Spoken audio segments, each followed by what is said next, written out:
The more empathic you are, we see that it will burn you out if you are in a caring profession, if you are in a caring relationship, if you have friends, partners, spouses, you try to support them more and more, it will worsen your mental and lead to burnout, and in severe potential cases, even lead to vicarious trauma. So a lot of people nowadays are talking about how empathy is fantastic. We should have more empathy. We should have empathy for our friends, empathy for our work colleagues, empathy for our relationships, empathy for the whole world.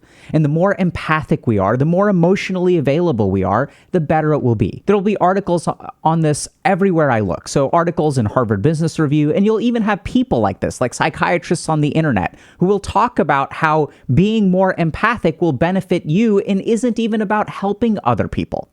But it turns out that having empathy is incredibly dangerous. Having high levels of empathy is correlated with higher levels of burnout, leads to worsening mental health, actually allows people to objectively take advantage of you, and most bizarrely of all, can negatively impact your relationships, especially romantic relationships. We're going to start with this concept of emotional contagion. So this is really fascinating, but as people have gotten more interested in empathy over time, we've basically discovered that there are multiple kinds of empathy. So one is something called cognitive empathy, which is the ability to understand what someone else thinks or believes. So it's sort of understanding what's in someone's head. And there's a second kind of empathy called affective empathy. And this is more in line with what people usually think of when we think of empathy. It's the ability to feel what someone else feels. But as researchers have looked into affective empathy especially, they've started to realize that there is a huge problem with this facet, is that it leads to something called emotional contagion. So what happens when you are very empathic with another person, when you have affective empathy, is they are feeling negative in some way. They're feeling sad, they're feeling depressed, they're feeling hopeless. And due to the empathic circuits of your brain, in order to form a connection with this person, you absorb some of their negativity. And literally in the scientific literature, this is called emotional contagion. And so what ends up happening when you are empathic with someone is you absorb some of their negativity and it actually negatively affects you. And this emotional contagion can lead to an incredible amount of burnout, because just because you're feeling what they're feeling, it doesn't necessarily help them feel better. Much like another kind of contagion, like an infection, when you get infected by someone else, it doesn't reduce the amount of infection that someone else feels. And a lot of research on empathy shows that once this contagion happens, you basically suffer, and it doesn't necessarily lead to a benefit in other people. So if we look at professions that involve a lot of empathy as part of their job, like people like social workers who are working with people who are struggling in their life, what we tend to find is that between 50 and 75% of social workers are actually burnt out. And one of the reasons that they're burnt out is because of all of the emotions that they're constantly dealing with. We see a lot of this in also something called caregiver burnout.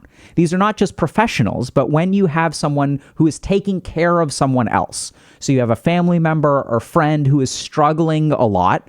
And caregiver burnout was originally studied in things like cancer. So when you have a spouse who has cancer, you take care of them a lot. You're, taking care of all the responsibilities, and that sort of leads to burnout. But we're seeing caregiver burnout also in mental health related issues with people like friends or romantic partners or even parents or children. This emotional contagion also has pretty specific manifestations, and a great example of this is something called vicarious trauma. So we have studies that show that when you as an empath or someone who is supporting someone else continuously gets exposed to their trauma, you can exhibit symptoms of experiencing that trauma yourself.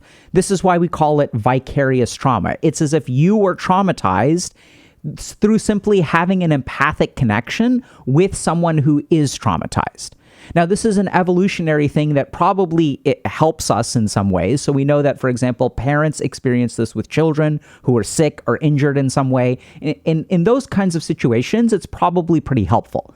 But we know that vicarious trauma can also affect people like therapists. If they're not careful, they can actually suffer from the trauma of their patients. The really scary thing is that we are seeing this principle play out in an entirely new way because of the internet. So the internet has become a place where we really advocate for having a safe space to share and speak my truth and share the traumatic things that I've done. We'll see this a lot in mental health communities and discussions and on social media where people are sharing their trauma.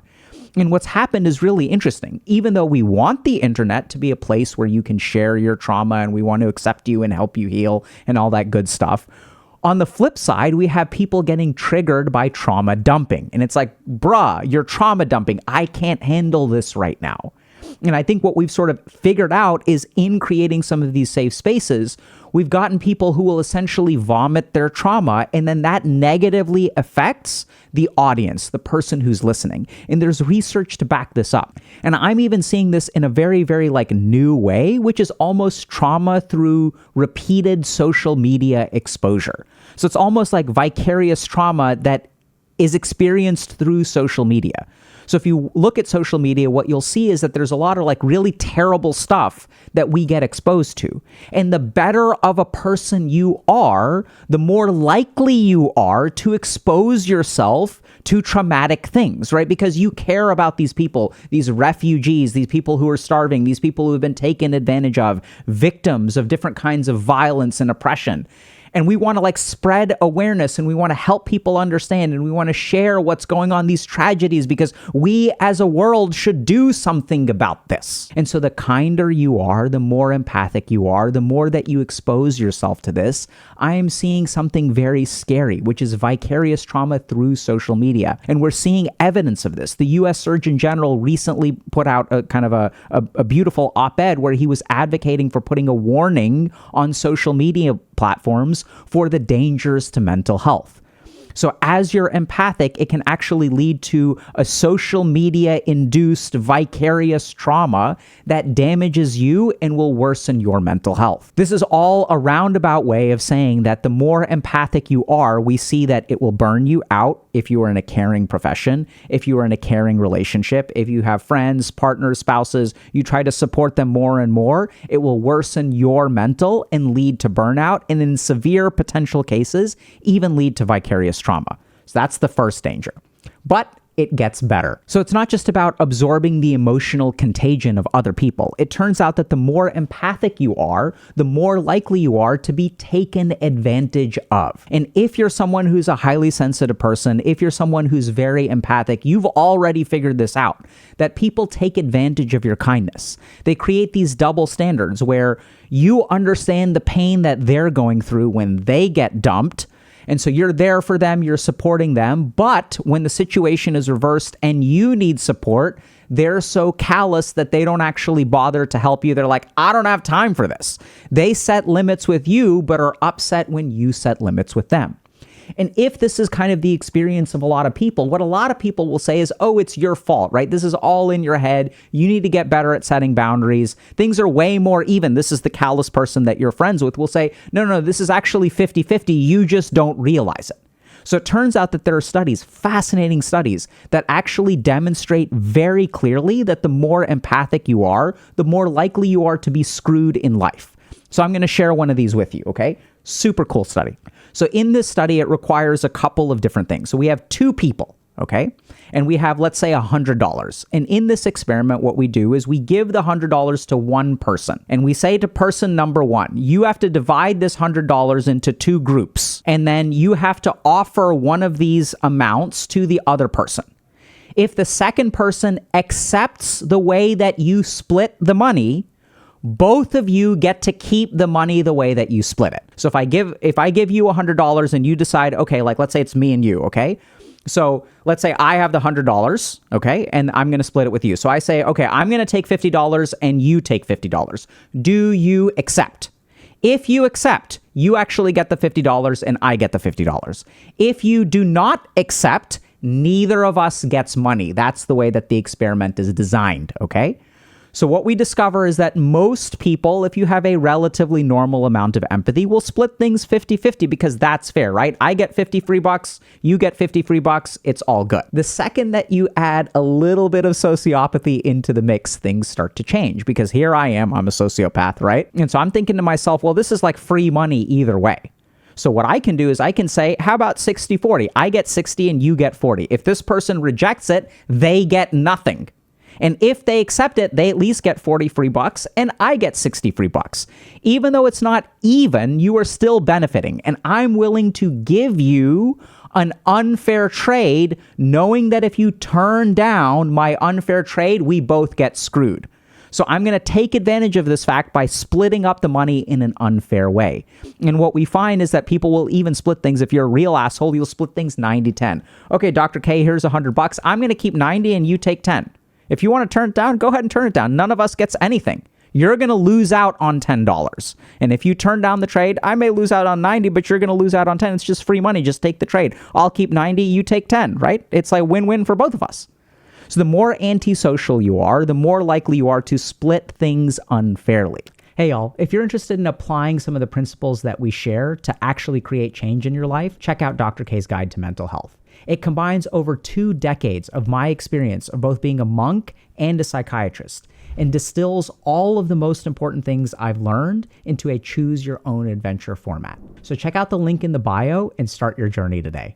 Now, here's the crazy thing. The person's capacity to accept an unfair trade depends on their level of empathy. So the kinder you are, the more likely you are to accept an unfair trade in this scenario. So if I'm splitting things 50-50, everyone's going to basically accept, unless you're a real asshole and then you say, no, I'm not going to accept unless you give me 90 and you take 10, right? You can kind of flip it around, but that's not the way the experiment is organized. So basically what happens is most people will sort of default to 50-50. And in order to accept an unfair trade, your empathy has to be high, right? And so what that basically means is that the more empathic you are, the more likely you are to take an uneven or unfair trade. Now, here's the really crazy thing, okay? So we know that the neurotransmitter serotonin is associated with empathy. The higher your serotonin is, the more likely you are to be empathic. As you are content and happy, you are more likely to be kind to other people. So they took this experiment, and then what they did is they gave people SSRIs. These are antidepressant or anti-anxiety medications that boost serotonin transmission. So this is not just a general personality thing. They actually administered medication to these people. And what they found is when you give someone a serotonin boosting medication, they are more likely to accept unfair trades. The more empathic you are, the more likely you are to get screwed by other people. This is wild. And if you're someone who's a highly sensitive person or incredibly empathic, you know exactly what I'm talking about. That your empathy allows other people to take advantage of you. But it gets even weirder. So the other really weird thing is if we look at histories of people who grew up abused, okay, they are more likely to be abusive. So if I was a child growing up in a household where I was emotionally abused, when I grow up, I'm more likely to abuse other people. And so we may think, okay, this is just a consequence of trauma, but it turns out that it's not just the trauma itself. It turns out that the more empathic you are, the more you understand your abuser. So as you put yourself in your abuser's shoes and then you sort of understand their perspective, there are 2 separate things that happen. The first is that you are likely to be forgiving of their abusive behavior, okay? So this is like literally what I've seen when I work as a psychiatrist and I work with people who are like in unfair or unhealthy or abusive relationships. What they always do is empathize with their abuser. So if someone is, let's say I'm in a romantic relationship where someone is physically abusive to me, what I'll do is I'll say like, oh, well, like I understand they're under so much stress right now. You know, they've been drinking a lot and that's their unhealthy coping mechanism. It's something that we're working on. You know, I understand that their life is hard.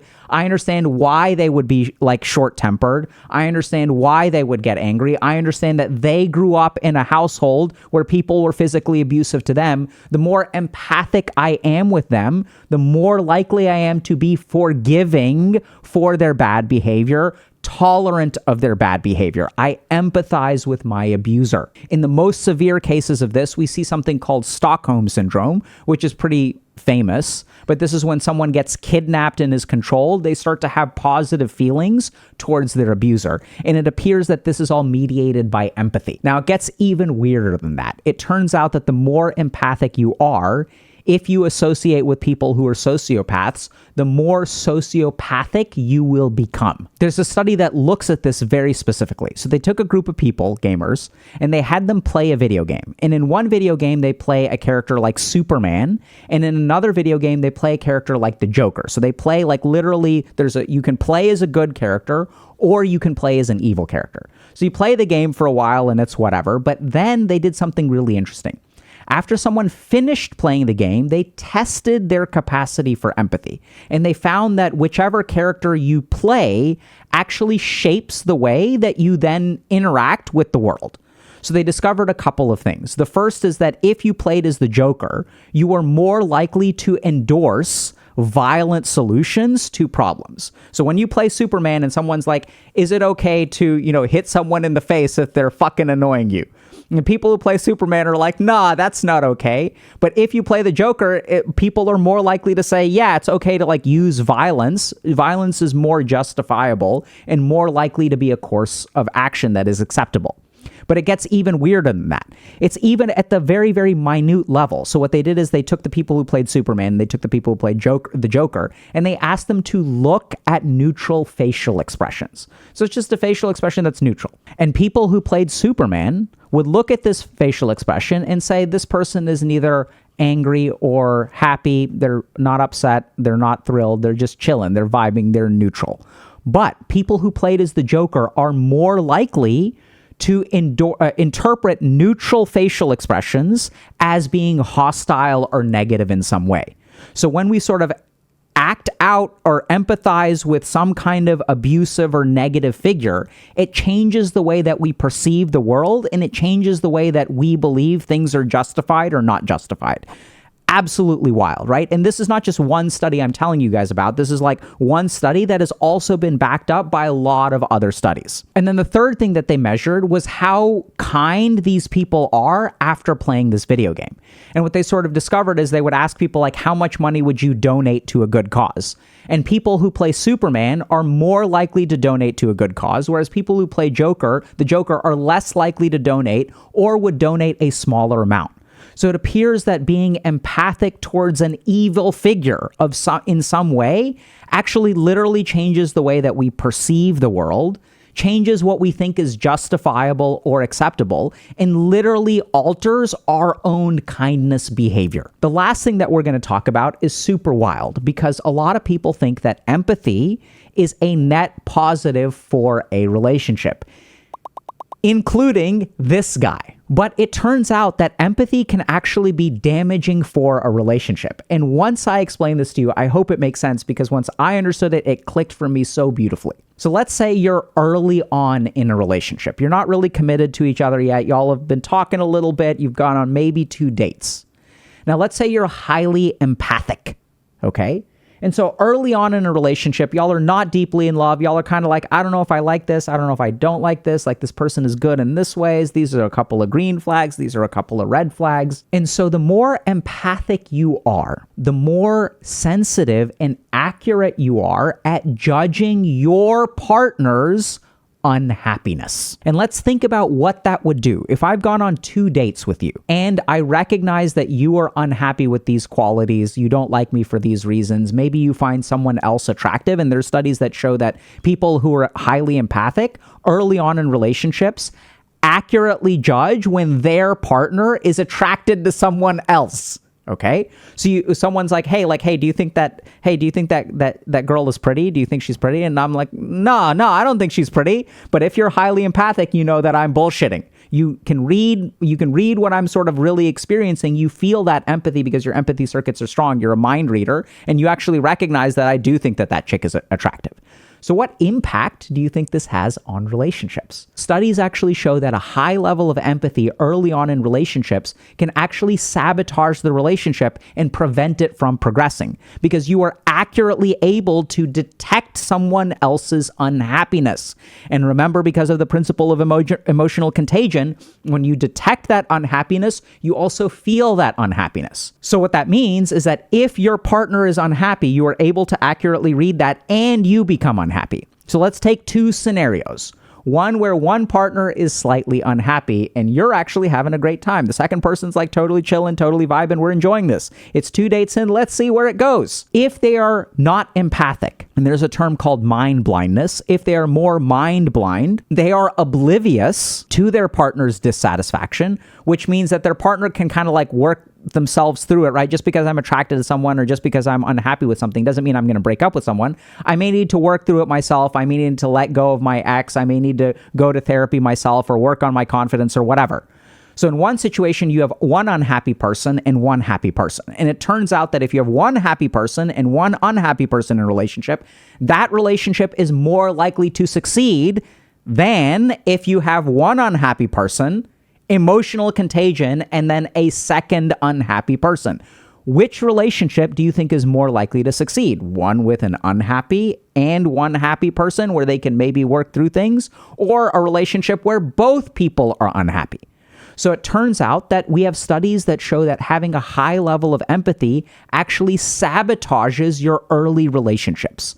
And I see this so much in my clinical practice when I work with people who are very caring, very empathic, and even are kind of like this nice guy picture. There's other stuff that involves nice guys, but let's say an empathic, emotionally available dude. So it turns out that empathic, emotionally available dudes will be like, oh my God, nice guys finish last. They have this consistent experience of getting into relationships, being incredibly caring, and for some reason they end up alone. And then they say like, I don't understand. I'm such a nice person. I'm emotionally available. I'm empathic. I'm caring. I've gone to therapy, and yet I'm alone. And then what does the internet do? The internet victim blames, right? No, you're a nice guy. You're one of these toxic nice people who's looking for sex, and you're not actually kind, and you're this, and you're this, and you're this. There's no victim blaming unless you're a nice man on the internet, right? And that's the one situation where it's okay to victim blame. So we sort of have these scenarios, and I've seen this not just in men, but women as well, who are incredibly empathic and supportive and wind up alone. And it turns out that there are a couple of good reasons for that. The first is that as they are empathic, they experience emotional contagion, and their partner's unhappiness becomes their unhappiness. Instead of being stable and resilient and helping your partner move from unhappiness to happiness, you get contaminated by it and it sabotages the relationship. But there are also other factors as well. People who are empathic, as we mentioned, are more likely to be taken advantage of. People are going to take advantage of your kindness. If you are a nice guy, you know what I'm talking about, because people will take advantage of your kindness. There is this whole complex of sometimes men are deceptive, right? Where they are expecting sex, but they're offering kindness, and that's kind of like an act. But the opposite is also true, where people are genuinely kind and get genuinely taken advantage of. And there's data to support that as well. And so it turns out that recognizing threats early on in a relationship is a double-edged sword, because the more that you see problems in the relationship, the more likely you are to mentally check out. Whereas recognizing threats later in the relationship seems to correlate with positive, relationship lifespan and satisfaction. So, and this may sound kind of confusing, right? Because there are people on the internet who will talk about how you should be more empathic. And you may be wondering, okay, well, like some people say you should be more empathic and some people you say you should be less empathic. Which one is it? And it turns out that empathy, just like any other human function, whether we look at confidence, ego, narcissism, fear, anxiety, happiness, love, all of these things are neither good nor bad. It is who is in control of them. Does the love control you? Oh, love is such a wonderful thing, except when you fall in love with the wrong person. Oh my God, anxiety is such a terrible thing, except when anxiety warns you of danger and actually helps you survive and protect yourself. Now the question kind of becomes, all right, Dr. K, you've said that we should be less empathic, but like, what do I do about this? How do I be less empathic? Should I just be more of an asshole? And it turns out that there are a variety of different things that correlate with sort of protecting yourself from too much empathy. And as we learn these skills, we will have a healthier relationship with our empathy. The first thing that we need to do is be more compassionate instead of empathic. When we help someone, there are two different modes of operation. And it turns out that compassion is like neuroscientifically somewhat discrete from empathy. So remember, affective empathy is the ability to feel what someone else is feeling, whereas compassion is the ability to have kindness towards someone else. And often those two things come hand in hand, right? I feel your pain, therefore I am kind. But you don't have to feel someone's pain to be kind to them. So when, like if you have a little kid, let's say like a 6-year-old kid who loses their favorite stuffed animal, or their blanket gets, ruined in the wash, even though I don't really understand that pain unless it happened to me, I can still be compassionate and kind towards them.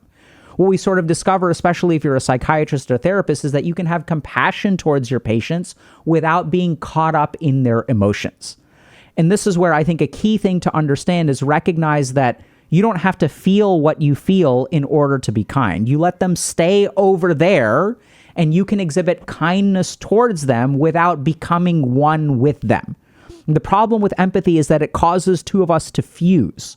So very practically, I think the best way to sort of implement this, for people that you want to help, be responsible for helping them. Don't be responsible for their problems. So when you make their problems your problems, when you get overly invested, let's find you a girlfriend, let's find you a boyfriend, let's find you love, I'm going to work night and day to find you love. That's a recipe for disaster, because you can't find them love. You can't control their behavior, but you're trying to achieve a particular thing in their life. It actually has a paradoxical effect where the more invested you become, the more it damages you and the more lazy they become. As you take responsibility for the outcome, they stop taking responsibility for the outcome. And a pattern that I've seen in my practice over and over and over again is that the more empathic that you are, the more people rely on you and become like basically fucking lazy, right? And I see this a lot even with like parents that I work with who have children who are addicted to video games. As mom does more and more and more to help their child, does their laundry, cooks for them, let me help you with your resume, let me help you with this college application. Did you do your college application? The child becomes more and more incompetent. And what you will find, especially if you see all these, like I see a lot of posts about things like weaponized incompetence, is what you will see is for anyone to have weaponized incompetence. And if you're an empathic person who deals with weaponized incompetence, there is someone who facilitates or enables that weaponized incompetence. That human being has to be able to be that incompetent for a reason. Otherwise, they would be more capable, right? Someone had to do everything for them. So separate compassion from empathy. The second thing that we need to understand is that the more self-critical you are, the more vulnerable you are to high levels of empathy. So there are studies that show that you can be empathic, but if you have confidence in yourself, that sort of maintains a certain amount of stability in your identity. So if I'm confident and I'm empathic, that kind of works out okay. But if I am self-critical, if I blame myself and I'm empathic, that is like a terrible cocktail that will wreck your mental. So let's like think through this for a second so we understand, right? So let's say I feel your pain and then I'm self-critical. So now that I feel bad, when my emotional circuits activate, it also triggers my self-critical sort of like rumination and this kind of stuff, right? After you go through a breakup or when you get exposed to something sad, these self-critical thoughts will start flooding your mind. And it turns out that if you get that empathic signal from the outside, it still triggers this self-critical reaction. So if your friend is going through a breakup and they're really struggling and they're really sad, you can even blame yourself. I should be a better friend. Or they're asking for your help and you feel burnt out and then you feel guilty. We'll get to that one in a second because that's a whole different thing. But it turns out that the more self-critical you are, the more vulnerable to empathy you will be. So the solution there is to focus on your own confidence. It isn't even about setting limits with other people or cutting yourself off, which is oftentimes the coping mechanism that we end up using. As you reduce your own self-critical thinking and develop confidence, you will be able to handle empathy better. Now let's get to the third thing. So this is what's super cool. So it turns out that the other thing that makes people vulnerable to high levels of empathy is internal conflict. So if you're someone who's highly empathic, hopefully this makes sense too, that you feel for someone's pain and then you want to help them, but you recognize that there's emotional contagion. You recognize that you have your own stuff to deal with. You don't have the bandwidth to help them right now. And so then you're conflicted because if you set boundaries with them, you feel guilty. And if you don't set boundaries with them, you're sacrificing your own stuff. So highly empathic people oftentimes are put into lose-lose situations by themselves. You feel like it's someone else putting you in that situation, but it is actually your internal conflict that worsens the negative impacts of empathy. And so what we want to do there is recognize anytime you are kind to someone else or you're trying to be empathic towards someone else, right? Anytime you're trying to be supportive, notice if there is an internal conflict and recognize that the worse that internal conflict is, the more of a lose-lose situation you're going to be in. So how do you resolve that? And this is like literally what we do in therapy, right? So I had a patient once who their parents wanted them to come home for the holidays. Lots of patients, not just one. The patient doesn't like to come home from the holidays because mom and dad are divorced. They live in the same city. And no matter whether you go home for the holidays or don't go home for the holidays, mom or dad is not going to be happy. That's a very ugly divorce. Mom is unhappy that you're only spending Christmas morning with her. Dad is unhappy that mom gets Christmas morning and they get Christmas afternoon. And so these two people got divorced for a reason, right? They're really unhappy and they're somewhat self-absorbed. And there's no way that my patient can win. They hate going back because no matter what they do, they cannot make both of their parents happy. Because what both of their parents want is a full Christmas with the child that they love. And even if my patient says, okay, this year we're going to do you, what that means is that the other parent gets no child for this year of Christmas. So they never hear the end of it. So they would try to set limits and they would feel incredibly guilty. And then they would not set limits and they would feel torn apart. So literally in psychotherapy, what we do with this person is work through that internal conflict, right? Stop taking responsibility for your parents' happiness. I know this sounds crazy, but they signed up for only half of a Christmas the moment they got divorced. Do you get that? Like, this is something of their making. They're the fucking ones who decided to get divorced, and somehow this is your problem to solve. Now you're supposed to duplicate yourself and be in two places at once. You're supposed to make up for the decision that your parents divorced themselves. This is what we do in psychotherapy. It is about resolving that internal conflict. And when we realize that, when we have that breakthrough, and he's like, oh, whoa, hold on a second. This is not my problem. I no longer have to feel guilty. I'm going to show up at Christmas morning with my mom, show up at Christmas morning with my dad, and then I'm also going to have a conversation with them and be like, hey, both of y'all, let's hop on a conference call. Both of y'all want me to be there for Christmas. If y'all wanted me to be there for Christmas the whole time and both of you wanted me 100%, the thing that y'all should have done is never gotten divorced. Now y'all are in two places. I cannot be in two places at once. Y'all tell me what you want to do. Y'all figure it out. Stop putting me in the middle. It is the resolution of that internal conflict, the absolution of that guilt that then protects you from that empathy and stops getting you screwed. It's such a simple solution. It's such a simple realization that you as a child don't control this. This is their problem.